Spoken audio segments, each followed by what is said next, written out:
But many terrible things to lead to an see, increase in prices. I agree, Margaret. No, but the flurry of executive orders, most of them weren't about the economy. Many of them were, though, Margaret. Of course I want law enforcement to go and get that person out. Of course. So what's the point of the question? You changed the regulation this week. That's the point of the question. Exactly. Giving the authority to go into churches and go into schools. We empowered law enforcement to enforce the law.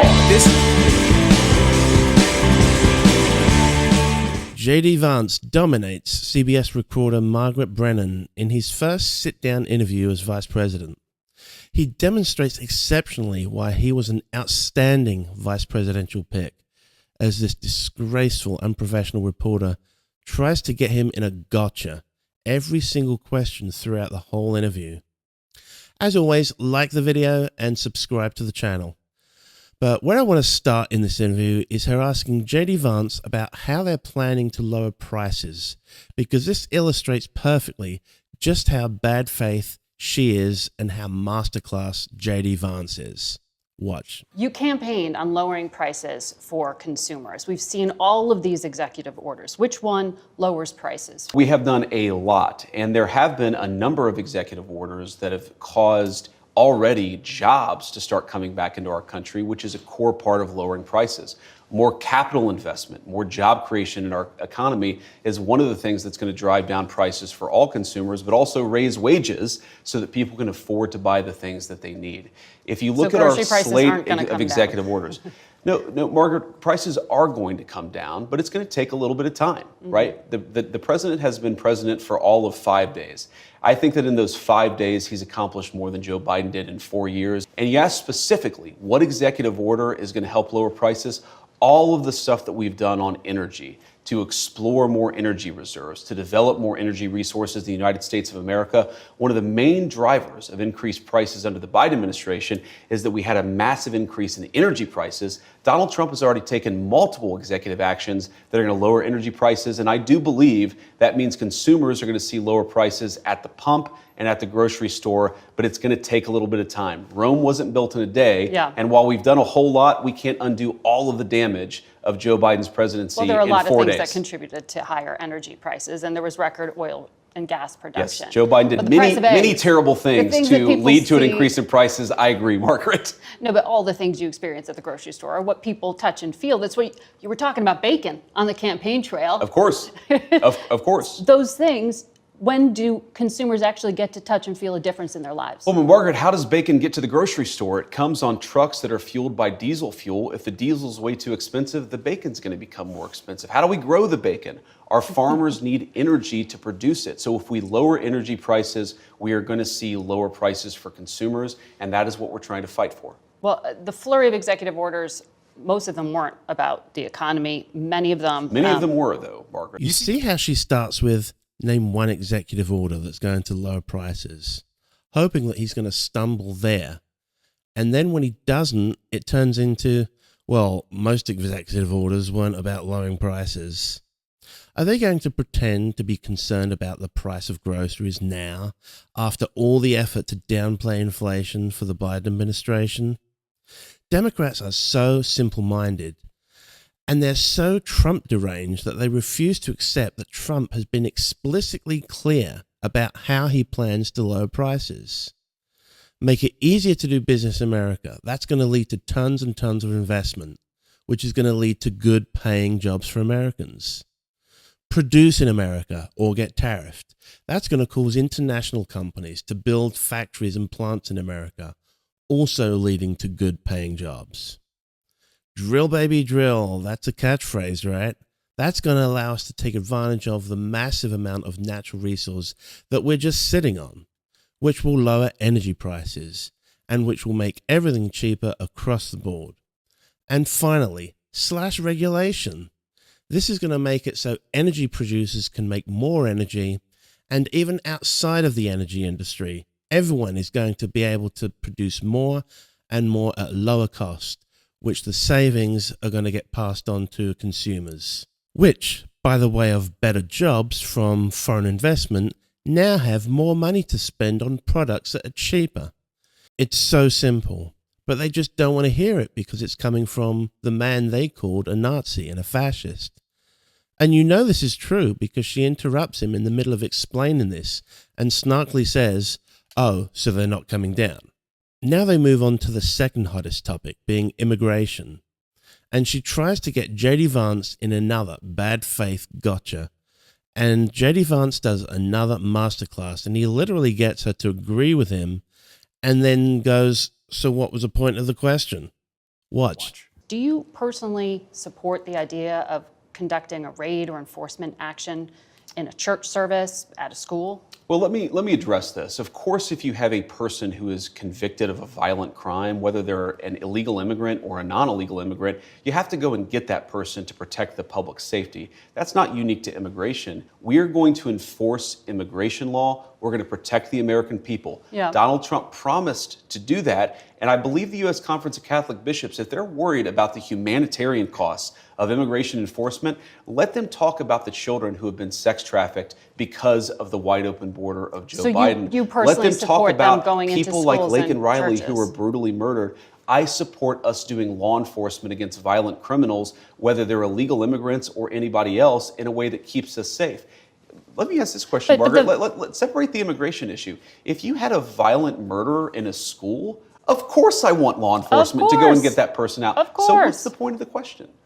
You changed the regulation this week. That's the point of the question. Exactly. Giving the authority Yes. to go into churches Exactly. and go into schools. We empowered law enforcement to enforce But the that- law. This woman is so focused on getting JD Vance in a viral moment that she's embarrassing herself in the process. He's saying, "Exactly, we enacted this common sense policy that you just said you agreed with. So what's the point of the question?" She was hoping to blast around a clip that says JD Vance supports ICE dragging students out of schools, but also agrees that criminals should be taken out of schools. The media strategy of let's try to sensationalize and demonize everything Donald Trump does to scare public isn't going to work this time around. Everybody voted for a strong response to illegal immigration. So now that you're showing us a strong response to illegal immigration, it isn't going to disgust us. It's not going to make us turn away in fear. This is going to cause more people to turn away from the mainstream media because all they're doing is saying, "Hey, this president's keeping his promise. That's bad." And we're like, wait a second. I thought that's what a president should do. Now they move on to birthright citizenship. And this is where JD Vance gives her the best clapback of this entire interview. But here's the basic idea of President Trump's view on this. If you are a lawful permanent resident or a legal immigrant who plans to stay, your children, of course, should become American citizens. But let's say you're the child of an ambassador. You don't become... But that's not part of it. Well, that There's is already a carve-out an having to do important with kids of principle. diplomats. But we're saying that carve-out should apply to anybody who doesn't plan to stay here. If you come here on vacation and you have a baby in an American hospital, that baby doesn't become an American citizen. If you're an illegal alien and you come here temporarily, hopefully, your child does not become an American citizen by virtue of just having been born on American soil. It's a very basic principle in American immigration law that if you want to become an American citizen and you've done it the right way, and the American people in their collective wisdom have welcomed you into our national community, then you become a citizen. But temporary residents, people who come in here, whether legally or illegally, and don't plan to stay, their children shouldn't become American citizens. I don't know any country that does that or why we would be different. Well, this is a country founded by immigrants. Well, this is a country This is a founded unique by... country. This is a very unique country, and it was founded by some immigrants and some settlers, but just because we were founded by immigrants doesn't mean that 240 years later that we have to have the dumbest immigration policy in the world. That was amazing. Hit the like button if you enjoyed that response because that was epic. The first thing that so many people on the left fail to understand is an immigrant is someone moving from one established sovereign place to another established sovereign place. A settler is somebody moving from an established place to an unestablished place. There is absolutely no doubt that birthright citizenship is being abused. And you can also recognize that the 14th Amendment was extremely useful for dealing with the descendants of slaves or immigrants who did come over in helping to build this country. But it doesn't mean that it's allowed to stay on the books and be interpreted in the most open way that allows anybody to take advantage of it. Now, this is where JD Vance starts to look like he's getting irritated because this lady just won't stop asking stupid questions. Left literally at the airport this week were thousands of Afghans, some of whom had worked with the United States government and were promised to come here. When you talked to us in August, you said, I don't think we should abandon anybody who's been properly vetted and helped us. Do you stand by that? Well, Margaret, I don't agree that all these immigrants or all these refugees have been properly vetted. In fact, we know that there are cases of people who allegedly were properly vetted and then were literally planning terrorist attacks on our country. That happened during the campaign, if you may remember. So clearly not all of these foreign nationals but there are have been properly 30,000 vetted. people in the pipeline, Afghan refugees. But my primary Do you stand by concern it? as the vice president, Margaret, is to look after the American people. And now that So we no. know that we have vetting problems with a lot of these refugee programs, we absolutely cannot unleash thousands of unvetted people into our country. These It's people are not vetted. good. These people are vetted. Just like the guy who planned a terrorist attack in Oklahoma a few months ago, he was allegedly properly vetted, and many people in the media and the Democratic Party said that he was properly vetted. Clearly he wasn't. I don't want my children to share a neighborhood with people who are not properly vetted, and because I don't want it for my kids, I'm not going to force any other American citizens' kids to do that either. No, and that was a very particular case. It wasn't clear if he was radicalized when he got here or while he was living here. I don't really care, Margaret. I don't want that person in my country, and I think most Americans agree with me. This gives me a flashback to when that reporter told JD Vance there's only a handful of apartment complexes that are being overrun in America. Here, she's saying, well, only some of the people who have been reportedly vetted are actually radical terrorists.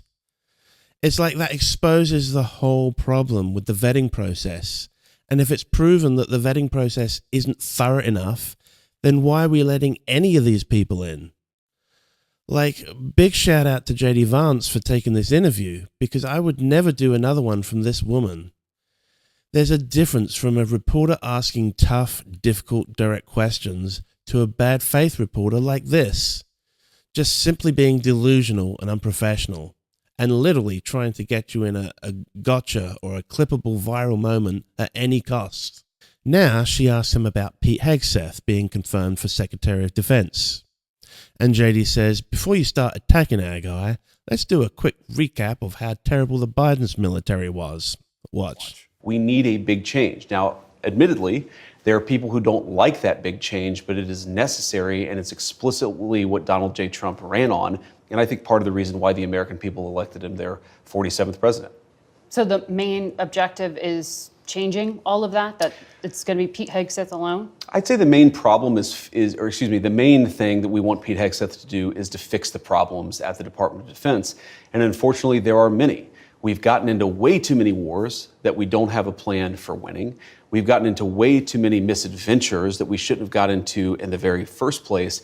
And our procurement process, Margaret, is incredibly broken. We're Those in are an era. policy decisions. Well, of course, they're policy decisions, but they're also logistical and implementation decisions. If you look at where we are with the rise of artificial intelligence, with the rise of drone technology and drone warfare, we have to really, top to bottom, change the way that we fund the procurement of weapons, the way that we arm our troops. This is a major period of disruption, and we think Pete Hegseth is the guy to lead the job. Now, there's another element to this, Margaret, too, which is we believe that military morale, at least until the election of President Trump, was historically low. You had the Army missing recruitment goals by tens of thousands of soldiers, and already recruitment is starting to pick up because Pete Hegseth is fundamentally a warfighter's leader at the Department of Defense. He is a guy who sees not through the perspective of the generals or the bureaucrats, he looks at things through the perspective of the men and women that we send off to fight in our wars. Democrats just don't seem to understand the point of our US military is to be so big, so bad, so scary that wars don't even break out under our watch. That's how you can judge the effectiveness of our military, is by how many wars we don't start. So while Biden's guy, the establishment pick, highly decorated pick that everyone on the left seems to love, got us into 2 new wars. We can't win any war games, we're failing all of our audits. Why are people casting blame at Pete Hegseth? Because before he was even appointed, military recruitment had spiked, purely just because they knew who was going to be in charge. How are they mad at a guy whose mission is to make the military more efficient, more lethal, to better prepare the United States military to maintain world peace and protect the values that America holds dear. The point of a leader is to instill a culture and a vision within the organization. No leader of any big organization is involved with the daily tasks. And it's even more so that way in something like the Department of Defense, which is huge. His job is to put a team around him who will execute on his vision and instill that culture at every level in the military.